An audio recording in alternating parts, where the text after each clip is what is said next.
નમસ્કાર મિત્રો, ગોંડલ હમણાં ખૂબ જ વિવાદમાં છે। ગોંડલમાં રાજકુમાર જાટ જે ગાયબ થઈ ગયા હતા ત્યારબાદ તેનો મૃતદેહ મળી આવ્યો હતો।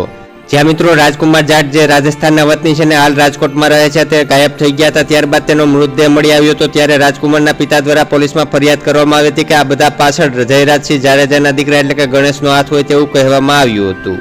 ત્યારે પોલીસે આ સમગ્ર મામલાની તપાસ કરી છે અને રાજકુમાર જાટ જ્યારે રાત્રે ઘરેથી નીકળ્યા હતા અને ક્યાં ક્યાં ગયા હતા તેના સીસીટીવી ફૂટેજ કલેક્ટ કર્યા છે।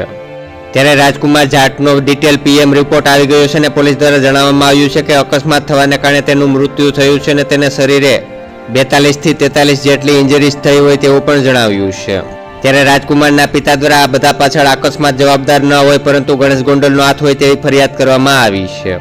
ત્યારે રાજસ્થાનમાંથી પણ જાટ પરિવારના લોકો દ્વારા દીકરાને ન્યાય મળે માટે બધા લોકોને એક થઈ અને રાજકોટ જવાનું છે અને આ સમગ્ર ઘટનાની પૂરતી જાંચ ન થાય ત્યાં સુધી આંદોલન કરવાનું છે। આવા બધા મેસેજો હાલ સોશિયલ મીડિયામાં રાજસ્થાનમાં ફરી રહ્યા છે પરંતુ આ મેસેજમાં કોઈ તારીખ નાખવામાં આવી નથી। ત્યારે મિત્રો આ ઘટના વિશે તમારું શું કહેવું છે તે કમેન્ટ કરીને જણાવજો। તેમજ આવી જ રીતે પડેપણના તાજા સમાચાર દરરોજ તમારા મોબાઈલમાં મળતા રહે માટે નીચે આપેલ કાળું સબસ્ક્રાઇબનું બટન દબાવી ચેનલને સબસ્ક્રાઇબ કરી લેજો। તો આ વિડીયોમાં આટલું જ, મળીશું કોઈ નવા વિડીયો સાથે, ત્યાં સુધી અમને રજા આપશો। આભાર।